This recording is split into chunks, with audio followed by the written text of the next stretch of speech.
Joe. It's nice to see you. I'm here with Paul Labasco again. We're here to talk about some of these big challenges we're up against. How you doing tonight, Paul? Johnny, I am doing great. I have to tell you, it's always an honor to be here on this podcast with one of my heroes. Oh, right back at you, Paul. Man, you did Yeah. such great work during this fight for our independence here over the last cycle, and yeah, just illuminating some of the truths that are under the radar. So thank you so much for all the work that you've been up to. Same to you. And now you We're got the very simpatico, my friend. yeah. Now you got the American health revolution coming up here. You got this is great. I'm stoked about this. Going to be getting the word out on all these issues, carrying the torch. So this is coming up soon. A big kickoff. It is. We're working. We're doing this the right way. We're putting the building blocks together, and we're close to a launch. We're going to have a private invitation party, so to speak, prior to the launch, and then I think we'll be up and running in, I would say, less than a month from now. But the website is just about done. That is something we've put a tremendous amount of time into. There's a lot of great information there. We are out to educate the public, to demystify some of these, issues that it seems like people are being confused about, gaslit over. We have well sourced, very truly nonpartisan information that will hopefully help everyone come together, because really this is about coming together. It's about uniting. What matters more than our children, right? And I think I've heard you say that. What matters more than our future? That's Yeah, not a left or right issue. that's right. That's right. The health of us and our loved ones, right? Our very lives are being taken from us. We could be doing so much better, and yeah, our freedoms as well on the line. So the whole enchilada. Yes, yes.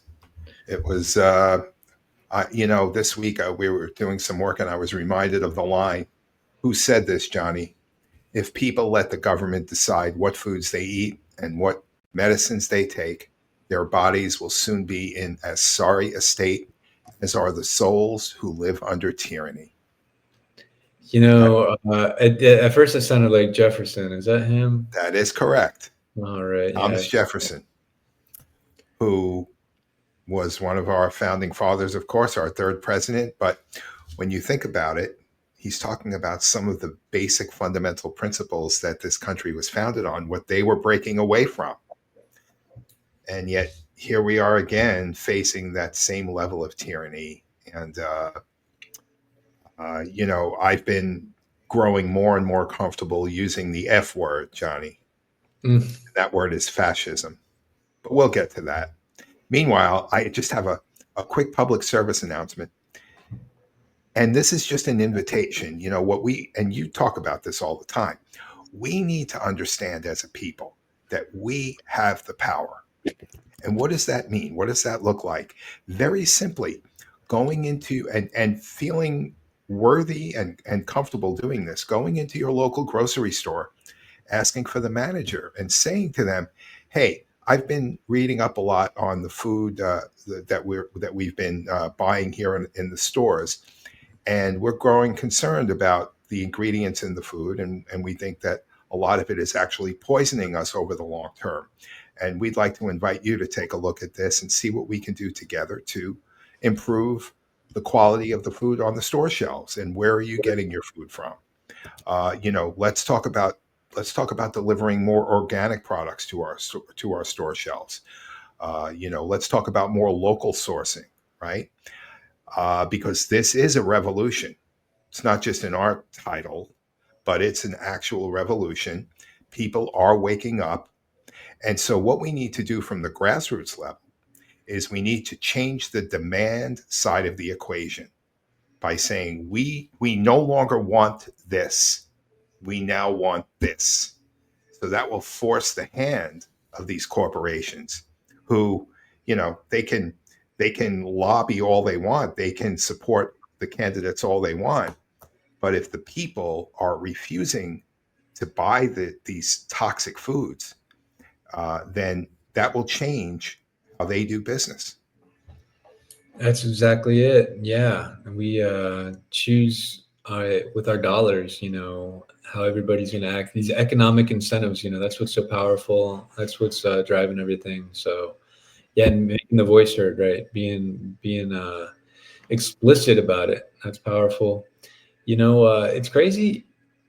Just so much toxicity. The receipts they give us sometimes have forever chemicals on them that can be absorbed in the skin. These forever chemicals are called that because, of course, our body can't detoxify them. And yeah, so it's like these cashiers, they should be wearing gloves. But how crazy is that? Why should they have to wear gloves? It's like there's there's safe ways to make receipts. So it's crazy. Right, It's right. It's funny you talk about the chemicals. I was just watching a little documentary recently about the origin of PFOAs, and they started the story back in the late 1920s in Chicago. People were dying mysteriously, something like 15 or 20 people, and they couldn't figure out what it was. And finally, they determined that they were dying from what I believe was called methyl chloride, which was in the refrigerators and it was leaking. And it's a silent killer, it's an odorless gas. So they went about finding a better way of refrigerating, these products, and they came up with what turned out to be these PFOAs, and then that ended up becoming prevalent on pots and pans, and a lining of all kinds of things, and the cumulative effect over many decades now is what we're beginning to see. You know, um, right? We remember the movie Dark Waters, right? these big poison companies, they want to deny these things, right? So why are these forever chemicals getting everywhere? It's because they were denied. They knew the science on it a long time ago, and they suppressed it. So now we've got the cleanup to really like remedy what's happened. It's just it's almost impossible. And then what they want to push now is they want to say, okay, well, it's too big of a hit for the economy to try to get the forever chemicals out of all of our these plastics, these consumables, that these one-use product packaging, and it's crazy. You guys are talking about there's no way for us to buy products from these corporations without being poisoning ourselves, our loved ones. And the big thing, Paul, these are endocrine disruptors, right? So these are decimating our fertility. We've got a fertility crisis in our country, in all of the West, in all of you know our countries. We all industrialized countries, we're on the track towards going to zero.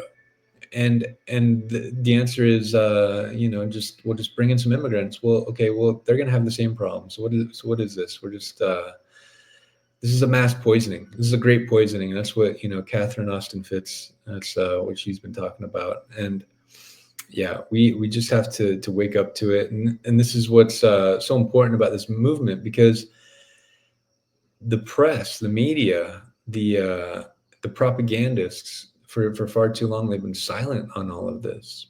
They had the right kind of attitude in one way during COVID. They got it all wrong on just about every front, except that it was a big deal if so many people were dying. The Chiron on the screen about all the deaths that were happening. This is what they should be doing for the chronic disease epidemic. We've got all of these diseases just going parabolic all at once, and it's a huge deal. And we should be doing everything that we can to make things better. It's a slow motion holocaust, like a form of genocide, and that's why I use the term fascism, Johnny, because it is government and corporations working together, the agencies, the EPA, the FDA, the NIH, the WHO. These agencies are supposed to be the USDA. They're supposed to be protecting us, the people. That's what they're there for. But instead, they've been rubber stamping these genocidal practices for corporations so that the corporations can make more and more and more. If a little bit of glyphosate generates a better yield, right, then a lot of glyphosate generates an even greater yield and a higher profit. And so that's what they've done, and that's of course why the companies are going state by state to try to give themselves a liability shield, similar to what we know about the vaccine developers. So this is how fascism works, and we are the lab rats. We how much of your life would you exchange for the convenience of fast food, or some form of, let's say, daily living that makes life easier, Johnny? Uh, uh, you know a pan that doesn't have to be cleaned out; it just washes right off. I think people would give maybe a few. Would you give 10 minutes of your life? Sure.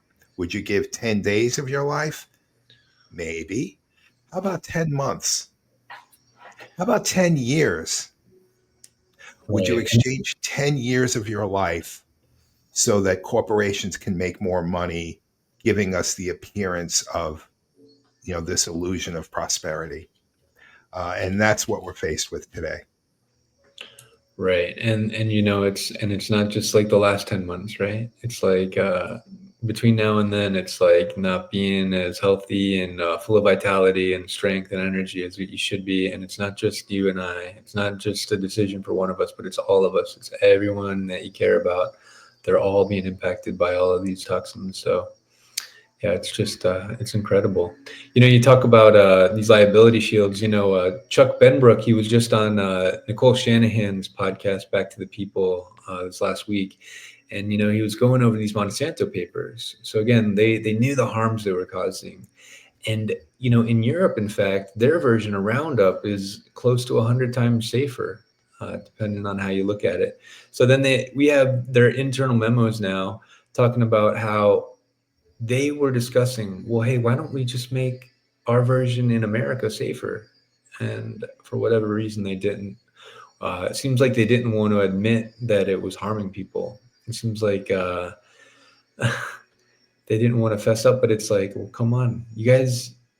You know, this is a crazy thing, Paul. They've paid over $12 billion to people they've given cancer, non-Hodgkin's lymphoma. But with that, they've admitted no fault. So, in their view, their story is that what they're pushing is that this product causes no harm, it causes no cancer, but yet they're happy to pay $12 billion because this is like a settlement. They're willing to pay that because they know it should be more. So this is it's just it's unbelievable. It's unbelievable. And now they want a liability shield. Okay, well, does it cause Why? cancer? It does. On Why? one hand, it doesn't cause cancer, doesn't cause any harms. On the other hand, we got to use this poison, or there's going to be a famine. And this is what really burns me, Paul. No other country's using the poison we're using, and we've never had this poison until just last generation. So what are you talking about? We can just do it like everybody else is doing it. We got the technology, we got the information, we know how to do it. It's just crazy. Why is the United States of America being turned into a human wasteland, Johnny? Because the people in charge are for sale. That's why. And that's why so many of us were supporters of Bobby Kennedy, because we perceive him as not being for sale. Certainly his track record indicates that, right? But this is a trade-off. We are, whether we know it or not, whether we like it or not, we are exchanging our health, our physical, mental, emotional, spiritual, and also financial health for these profiteers who are no longer interested in delivering economic value that adds to our lives, quality and quantity, but rather takes away from us, so that our inherent human resources, our labor, is actually being extracted from us. This is not capitalism, right? It's not capitalism. We haven't had capitalism for at least 50 years. But it's what I call a system of extractionism. And again, from a socio-political point of view, it's really fascism, the merger of state and corporate power, right? at the expense of the people. That's exactly right. That's the definition. That's how Mussolini defined it so long ago, and Right. that's exactly what we're seeing. And Kenny talks about how we had this problem going back over 100 years ago, where everything was just kind of captured by these profiteers. And you think about it, what's their mandate? They have a fiduciary duty to their shareholders. They're in their shareholder meetings, they're in their boardrooms, and they're saying, hey, listen, if there's ever a question of ethics, and they say, what's the right way to go? Well, the safe way for them is to go after the profits, because they can be sued by their shareholders, and nobody's going to jail if they offend us, if they harm the communities that they're operating in. We see time after time again, the opioid crisis, they made billions. They were fined a fraction of that. And now they're playing shell games, trying not to give out any payouts, saying, oh, no, no, no, we're bankrupt. Yeah, they should be bankrupted. All their profits should be taken from them and then some, to really send a message that we're not allowing this. But that's not what happened. It was a fraction of their profits. So if they're ever doing the calculus, they can always say, well, hey, the harms, the fines are never, more than we're making. So it's an easy decision for them. And yeah, it's really, really, it's happening again. This is with the Citizens United Act. Uh, it's just unbelievable what's it's all coming back.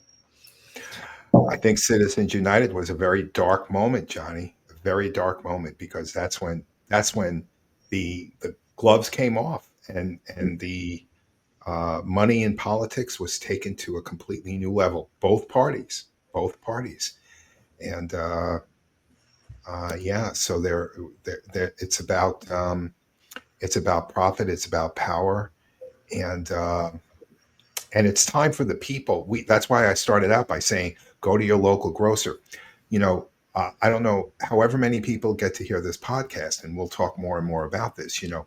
Uh, we need a peaceful revolution. The people have to make it clear.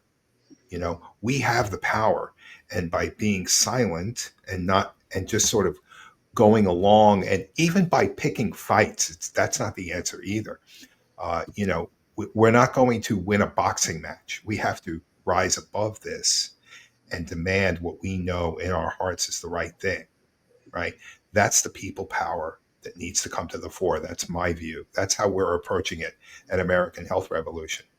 But we have a lot of the information there that people will be able to gather and learn from, and many people will be able to contribute to American Health Revolution. We want to hear from people, and I'll put my if anyone wants to do that, they can simply send an email to info@americanhealthrevolution.org, and we'll get back to them right away. So, um, but yeah, this has been going on for a long time in this country, Johnny, and you know we were given this illusion of prosperity through all of this deficit spending. And as I often allude to this, people get the second home, the new deck, the add-ons to the home, and so forth. And the solution of prosperity takes hold. So it creates this complacency, like where we don't really have to think through the long-term implications of this, all of this wasteful spending. Um, and we'll have to do a podcast strictly on the economics of this, but this deficit spending is really going to be taking a toll on us for many years. Now, there are positives, right? There are many great technological advances. Um, I was listening to Dr. Drew talking with Dr. Naomi Wolf, recently. She is upset at the administration for not taking stronger action on the mRNA vaccine, and it's how it's being sort of slowly taken off the CDC schedule for what they term healthy pregnant women and children. I think it's her contention that it's even more dangerous for the people who are unhealthy, right? And so why would we be giving it to them? And now it's for a strain that no longer exists, right? That's my understanding. So, these are the things. But one of the things Dr. Drew said I thought was interesting was, he was talking about Vioxx, and we know that Merck hid the Vioxx effects, the side effects of Vioxx, and the health risks and the heart attacks that were resulting from that, and the number of deaths. Right, that's a well established uh, uh, case. But Dr. Drew was saying that Vioxx, was a great drug for certain people. And so, where do we find that sort of middle ground where we say, okay, this is a good drug. We need it for certain patients, but we need to make sure that people are informed. They need to understand the risks. They need to know what the side effects are. And more importantly, their doctors need to know this too, right? Just like with the vaccines. How many pediatricians know what's in the vaccines? Very few. Informed consent, Paul. What a great idea. I'm into that. Informed consent. Yeah. And, you know, the same thing, I think, with this product that was developed by the Rockefeller Gates Foundations and Andreessen Horowitz, and I forget who else. That product is called Apeel, Apeel. If you go to apeel.com, you'll see that it's some kind of a spray that is applied to fruits and vegetables to extend their life. Now, we have a lot of wasted food, especially in this country. A lot of food goes to waste. Simultaneously, we have millions of people in the world, tens of millions of people who go to bed hungry. Okay. So there's a challenge there, right? How do we satisfy this challenge? Is there a way we can bring those two things together? And I think that was their original theory behind developing Apeel. The problem I have here is that a lot of what goes into that product is a mystery, and they don't divulge the formula that is being used, and are there bioengineered components to that product, right? What are the long-term safety studies? Oh, there are none. you know, they get away with treating it as a fungicide instead of as a like an herbicide, so it doesn't have to go through the same rigors of testing and safety studies. So they're getting away with a lot. They know their way around the legalities of this, and what is it really doing? We don't know. We don't know. It's a mystery. Paul, they found all sorts of nasty stuff in here, like lead and arsenic in these things. And you're right, it's proprietary. And I don't know of any other thing that can be organic to be sold to be eaten by children that's proprietary, that's organic like this. This is crazy. And the fact that Bill Gates is behind this guy who is just into sending these GMOs, all this glyphosate to Africa, who wants to push all these vaccines in India, who's caused so many harms this way, who profited off of the pandemic, who seemed to have the inside track on it all, who invested in Moderna right before the pandemic started, who then after a couple of years later sold all his shares and then said, yeah, that vaccine didn't really work. And that's the thing, Paul. Bill Gates himself, this guy said the vaccine doesn't work. Joe Biden himself said the pandemic's over. So what are they doing with this mRNA vaccine, pushing it in on children? It's just crazy. We need apologies. We need Nuremberg trials. We need accountability. But yeah, instead we're just getting more vaccine injuries. It's hard to believe. I don't think they'll ever come out and admit, Johnny, that they did. And that's less. I think accountability is crucial, no question about it. Um, I'm not sure where retribution fits in there, but definitely accountability is extremely important, and also getting the policies in place to change what needs to be changed, right? Get the glyphosate out of our system. Do it now. I don't want to hear about corporate profits and how, it's going to affect the food system in a certain way. We have ways of doing it. We have ways. There are natural herbicides that can be applied to these farms, and I'm not going to sit here and tell you I'm an expert on all of it, but I have spoken to a number of these farmers who would gladly use all natural herbicides to apply to their farm products, and that is bad news for Bayer, right? It's bad news for Syngenta. I tell you what, Paul, it's just crazy. I mean, we're there's I love Zen Honeycutt's call to action that we want to ban the 85 chemicals here that are banned in other countries. We can go like they do with the precautionary principle in Europe, where they want to make sure that things are safe. You got to err on the side of safety when it comes to the health of everybody, especially when we're in a system like ours is, where we see scandal after scandal after scandal from our profiteers and from our agencies, from our public servants. We need to demand a whole lot better, and yeah, everything hinges on it. Johnny, I hope everyone who's listening tonight has, if not, that's fine, but I hope everyone is familiar with the GRAS loophole, the GRAS, generally recognized as safe. I know you've talked about it extensively. The thing that gets me with that is they actually leave it up to the companies themselves to do the testing to determine if something is generally recognized as safe. So there's no real oversight, you know, and no company ever comes out and says, oh, this product isn't generally recognized as safe, so we're going to pull it from the market. So we have all of these products, poorly tested at best, and certainly none of them are tested in combination, right?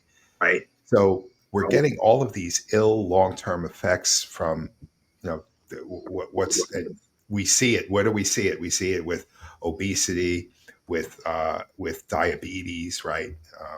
Metabolic dysfunction, brain malfunctions, IQ levels dropping, sperm count reductions, ADD, ADHD. Uh, I mean, we can go down the list, right? We know there's a long list of chronic diseases that are plaguing our nation, and it's the true pandemic. This is the pandemic, the chronic disease pandemic. We call it an epidemic, but I think it's really a pandemic. Yeah, it's just incredible. It's just again, the media there, their job, the media's been described as the fourth pillar of democracy. We need them. We need them to be an informed electorate. We need them to demand that we're represented by our public servants. And not only have they failed us in that respect, but they gaslight us. They propagandize us on behalf of these industry interests. And That's so, right.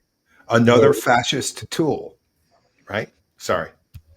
I think you're Yeah, exactly right. So, dozens of diseases are going parabolic, and each one of them on its own demands, it deserves the attention. Where the nightly news every night should be covering these things, each one of them by themselves. But they should. we've got dozens of them going parabolic, and they're acting like nothing's happening.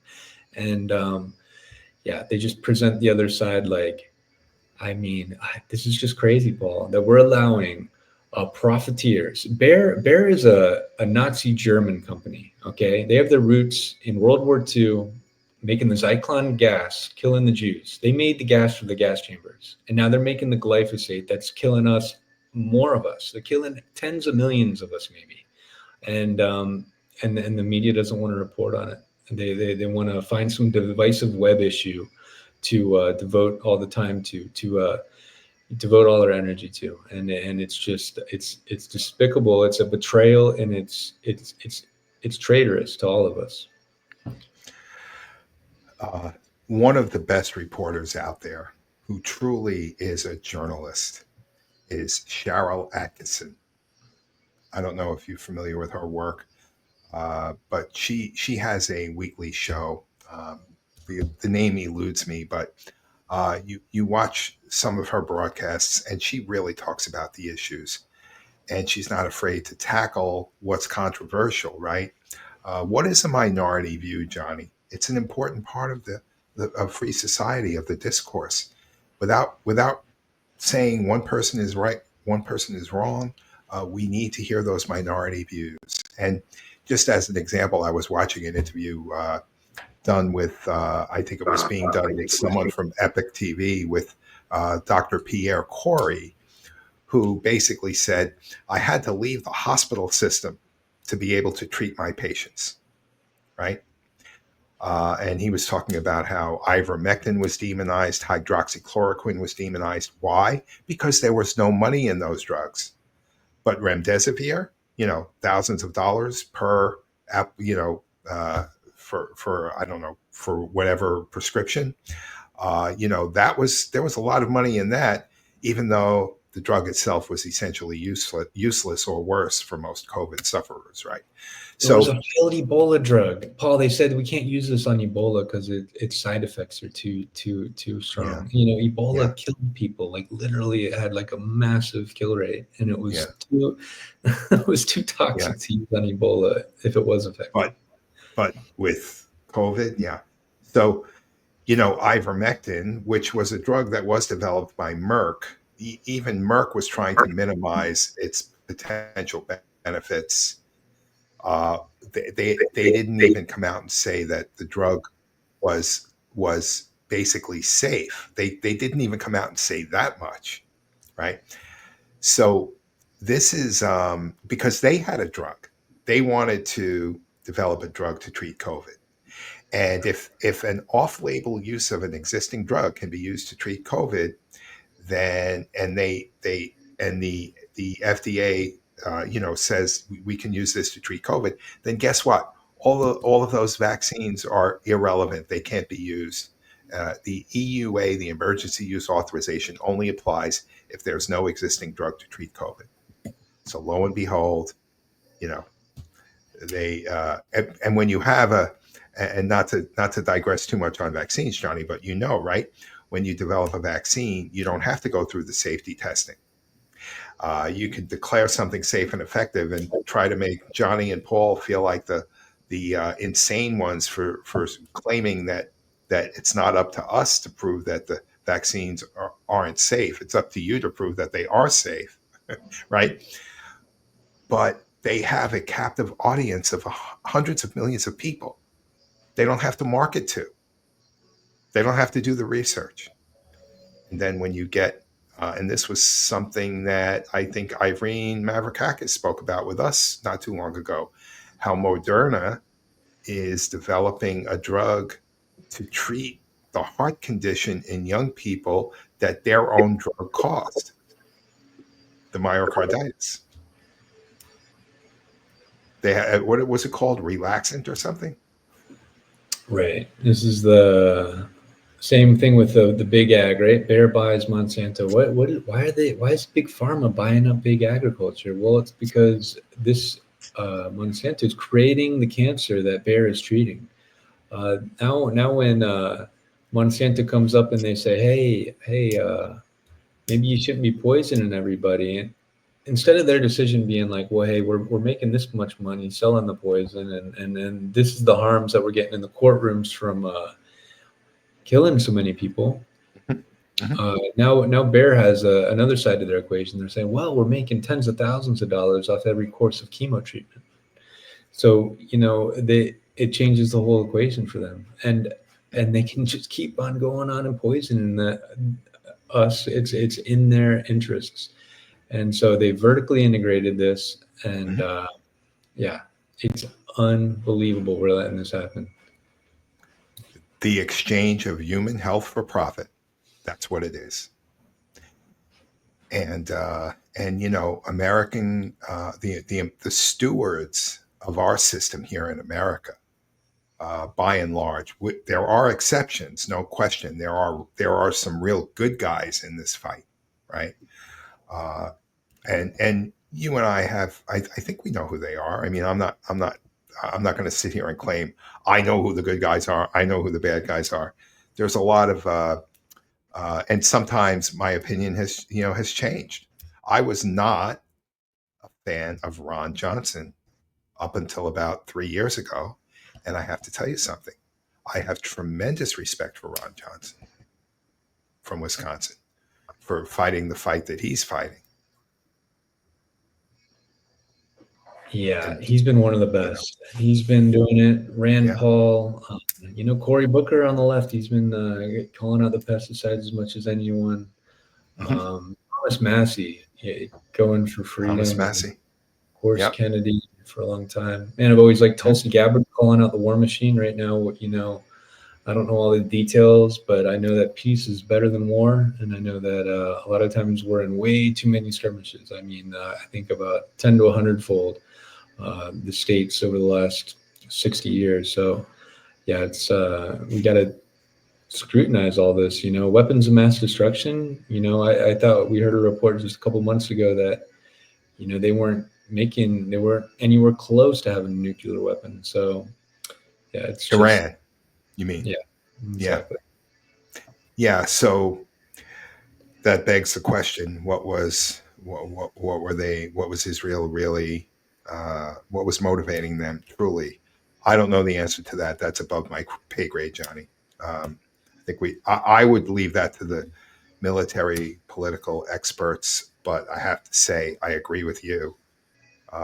Peace is better than war. I don't think Trump wants war, but um, I was a little surprised at the U.S. immediate participation in those strikes, the bunker busters. I was surprised. The thing is, Paul, is that right after 9/11, there was a meeting, and they were talking about the 7 countries that they had a plan to go into, and it included everyone that we've been in, 6 out of 7, except for Iran. We went into Yemen and Syria and Afghanistan and Iraq, and we went to all of them. So it seems like it was all part of a plan. You talk about fascism. Well, this is big money. Trump talks about so much about peace, way more than the other side, and he had peace during his first term. But now they want to ramp up the military budget. We're already, bankrupt. We're already spending way over how much we should be. We're already spending way over the next 10 countries combined, even. And they want to up it from under 900 billion to over a trillion. They want to up it by over 12% or whatever the number is. This is unreasonable. We don't need that. We should be scaling it back. This is something Kennedy was talking about: is that we could scale it back to half what it is now, and this would be the height of where we were in World War II in today's dollars. So yeah, we're just you talk about waste, you talk about government efficiency. Let's start right there. This war machine is poisoning us. This is something that one politician talked about, how you talk to somebody working for the Air Force and talking to them about how at the end of the quarter they would take all their fuel, just massive amounts of fuel, and go dump it out in the ocean. And the reason was that if they didn't use it, then they might lose it out of the budget for next year. So to keep that money coming in, to keep those resources, they wanted to use them. And so this is what we're doing with our tanks, our bombs, all of our weapons, is we're creating all of these harms, all these toxins, all this pollution in the environment. We've got, you talk about an epidemic, we've got so many species that have gone extinct. We've got about 90% less life in the oceans than we should have. We're overfishing it, and then you guys just want to have this whole war machine going, firing on all cylinders when there, where's the bad guy? There is no bad guy. We should be doing everything we can to promote peace. So this is just I crazy. think, yeah, I think there's some we're in the process of a reset. You know, I don't know what that reset is going to look like, but I listen to now on the economic side of things, and my world. I listen to. I don't know if you're familiar with any of these names, but Judy Shelton, Larry Lepard, Matthew Peipenberg, Ed Dowd, George Gammon. There are many, many people in that realm, but these are not experts and pundits that you typically hear about in mainstream media, right? You won't see them on the Squawk Box, right? The Squawk Box people are the people who are there to perpetuate the myth, right? Buy the defense stocks, buy the healthcare companies, buy the food companies. We think they're raring to go. They're making all kinds of changes, but guess what? They ignore the fundamental extraction of human health that's being impacted Mhm. by these companies. But these names I mentioned, they're all sound money people. They understand the importance of sound money. And one way or the other, Johnny, I think we're going to have to get back to a system of sound money. And what that means is, essentially, uh, show me that 4-year-old kid who has a piggy bank, and this may sound very pedestrian to a lot of people, but it's really very, very simple. Don't spend money you don't have, right? Especially if you're a government. It makes me think of sound food, sound medicine, right? Get Right. back to a system where we're not reliant on. I think a lot of us have seen the meme of like the pears that are for sale in America. They're grown in Argentina and they're packaged in Thailand. It's like, what is going on, guys? Hmm. This is crazy. When we have fresh food that's grown locally, there's more accountability. It's grown more responsibly. It's better for us because it hasn't been sitting in a shelf. It hasn't been toxified by preservatives. This is what we got to get back to. With some of the different geopolitical things that are happening, the supply chain disruptions, are a real risk for us in They our are. community. So having local agriculture, investing in those who are doing it responsibly, it's huge. We see the Amish. They're fitter, they're healthier, they're happier, they got better communities. Local agriculture really ticks all the boxes. It brings us together, gives us something to work towards. It makes us fit, exercise, fresh air, sunshine, and it gives us this resilience. It gives us this freedom. It gives us this independence from this consumerism, which is just increasingly tyrannical. So, And again, Johnny, I'll reiterate something I mentioned earlier for anyone who may have come on late. This is about people power. You know, we need to enrich our own lives and not leave it up to the politicians. And again, that means doing things like going into your grocery store and having a conversation with the manager, or going to your doctor and wanting to know more about alternative medicines and things like chelation therapy, or what are the options, just understanding more and new inform what is functional medicine about, how does it differ from allopathic medicine. We need to take matters into our own hands, educate ourselves. I will tell you, I'm 66 years old, Johnny. When I was 60, uh, I didn't know a goddamn thing. I've been very blessed to have at least enough of an open mind to recognize that a lot of things have gone wrong. So the reason I mention this is because, if I can put the time in during my 60s, I strongly encourage anyone who's got the time, or even just in their spare time, learn about this stuff. Uh, you know, don't assume anything, because uh, question everything. Question everything. That's really important. And it doesn't mean we try to you know have a specific point of view and backfill that with the data we want, right? It means truly having an open mind and being willing to say, hey, I thought this about Fauci, or I thought this about vaccines, or I thought this about the medical profession. I've since learned this, and it has changed my worldview. um, why? Because I seek the truth, and I seek a better world for my children and grandchildren, and all of ours, all of our children. Uh, I think we're time is tight because these forces, and we've talked about some of them, they want to uh, co-opt society overall, whether it be through, watching every move we make with our cell phones, with tracking us, right? Having a central bank digital currency that can control our lives essentially, right? That's a separate discussion, but the point is there's a race here, and we need to recognize it. We need to wake up. We need to reclaim our health, reclaim our lives by taking action. Here, Paul. Yeah, I like what you're saying there about people who have the time. A lot of people, uh, wealth inequality gap is growing, and wages have been stagnant, and inflation's been real. So people who are younger, who have families, they a lot of them don't have the time. So the people who do have the time, it's up to us. And I hear so many times from older folks, hey, I'm glad it's not my generation that has to deal with this, or I'm glad it's not on me. It's like, hello, what a wicked thing to say. Are you kidding me?